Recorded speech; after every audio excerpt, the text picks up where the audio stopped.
Hello everyone, I'm meteorologist Charlie Ironmonger. Thank you so much for joining me today for your noon news and weather updates from the First Alert Desk. Now we've got news out of Hamilton where the standoff that occurred last week, the person who was killed has been identified. Dawn Matthews was killed early Wednesday morning following a nearly 9-hour standoff in Hamilton. It started when Martin County deputies were looking for an intoxicated man who was armed and driving a white pickup truck. The 44-year-old Matthews wouldn't come out of a building on North Front Street where deputies say he lived. The obituary says Matthews had a wife and 2 children and was the son of longtime Hamilton Mayor Gil Matthews. Now, Matthews was killed by a member of Greenville's emergency response team who were called in to help Martin County with the standoff.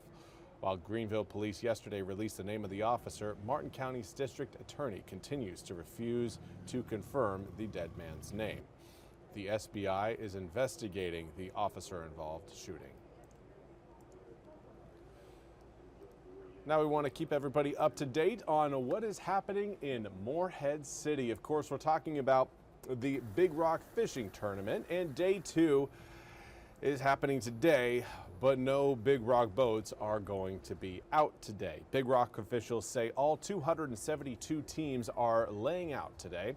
Officials tell WITN they believe this is the first time in the tournament's history that all boats have been bowed on the same day. Now, Big Rock's executive director says this morning's storms blew over some tents and broke the window of a display car, but there's no significant damage at Big Rock Landing. 43 of the 272 boats took part in day 1 of the competition yesterday, which runs through Saturday. Now, officials say that despite no blue marlin being weighed at the scales, there were multiple hookups. A total of 17 billfish were released, including 12 blue marlin, 4 sailfish, and 1 white marlin. 8 dolphins were weighed in yesterday afternoon. Team Offshore Outlaw made it to the scales just before 7 p.m. cutoff with a 14-pound dolphin to hook the first place spot. Team Ditch Digger wasn't far behind, reeling in an 11.8-pound dolphin to secure second place.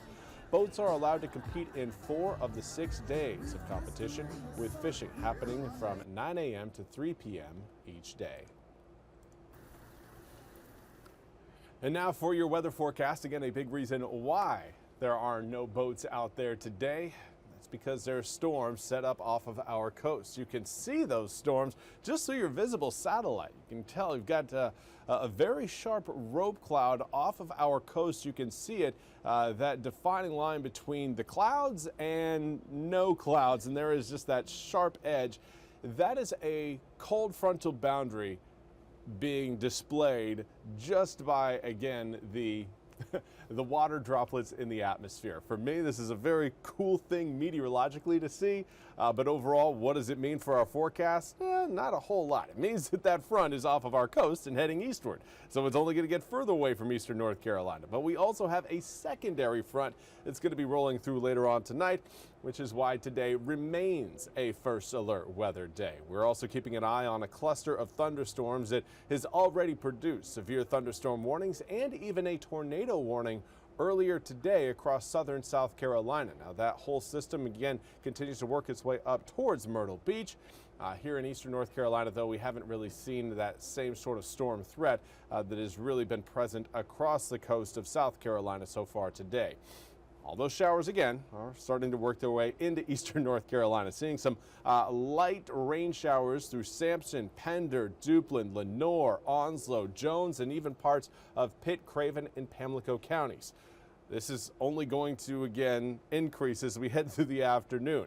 Initially, again, a few isolated spot showers out there, and then we get a stronger system rolling in as we head towards 4, 5, and 6 p.m. later on tonight. Now, I do think those of you watching along the coast will have a better opportunity for picking up those thunderstorms later on this afternoon, but I don't want to discount everyone watching from inland areas to not be on your guard. Again, as we head towards 8, 9, and 10 p.m., there will be a weak frontal boundary moving in from the west to northwest, and that will again bring another round of showers and storms. Now, the question is, How ready will our atmosphere be to pick up on those storms after again getting done with the afternoon evening storms that will be moving up from South Carolina later on this evening?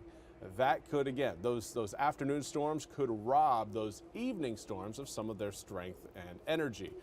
That again would decrease the severe weather potential overnight tonight, which is something I know we can all get around and all cheer for. Now, by the time we get to noon tomorrow, a little bit of cloud cover remains over eastern North Carolina, and eventually we will see a pop-up shower and storm system return to eastern North Carolina. Looks like some sea breeze fronts trying to fire off some storms tomorrow afternoon to tomorrow evening. That is just a function of the time of year. It is hot, it is humid, and it is going to stay hot and humid through this week. And with heat and humidity, you know you get afternoon thunderstorms. Right now, 79 degrees in Greenville comes with a 77-degree dew point. That's making 79 feel like 83. And so long as we maintain a west-southwesterly wind, I don't think we're going to be seeing any sort of a drop in that humidity anytime soon. Right now, air temperatures upper 70s to low 80s throughout most of eastern North Carolina. Humidity right around the 70-degree mark, which again is very summer-esque. I know we're early in the season, but here we are, June. I know this is the end of school for quite a few kids today. This is the last day of school, so this is certainly a sign that summer is here. Later on this afternoon, certainly again maintaining mostly cloudy skies, but air temperatures should be able to sneak up into the low 80s later on today. Overnight tonight, we will see air temperatures hold in the 70s, maintaining that humidity as we head into really your Wednesday, Thursday, and Friday. That cold front again will bring us another round of rain later on this evening. It'll be off the coast by the time we wake up tomorrow morning. Unfortunately, though, that front will stall and turn into a stationary front. And that's going to increase the instability over the east over the next few days, giving us a perpetual chance of rain even as a high pressure system moves off to our north. Now here's a look at your full 8-day forecast.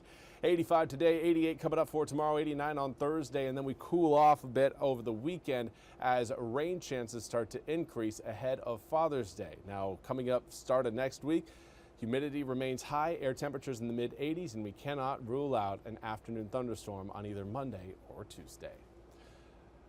Well, that's all we have time for today's noon news and weather update from the First Alert Desk. I want to say thank you to Amanda Bloom for joining me over on Facebook. We'll be back with more news and weather right here on the First Alert Desk coming up at the top of the hour. Until then, I hope you all have a fantastic day.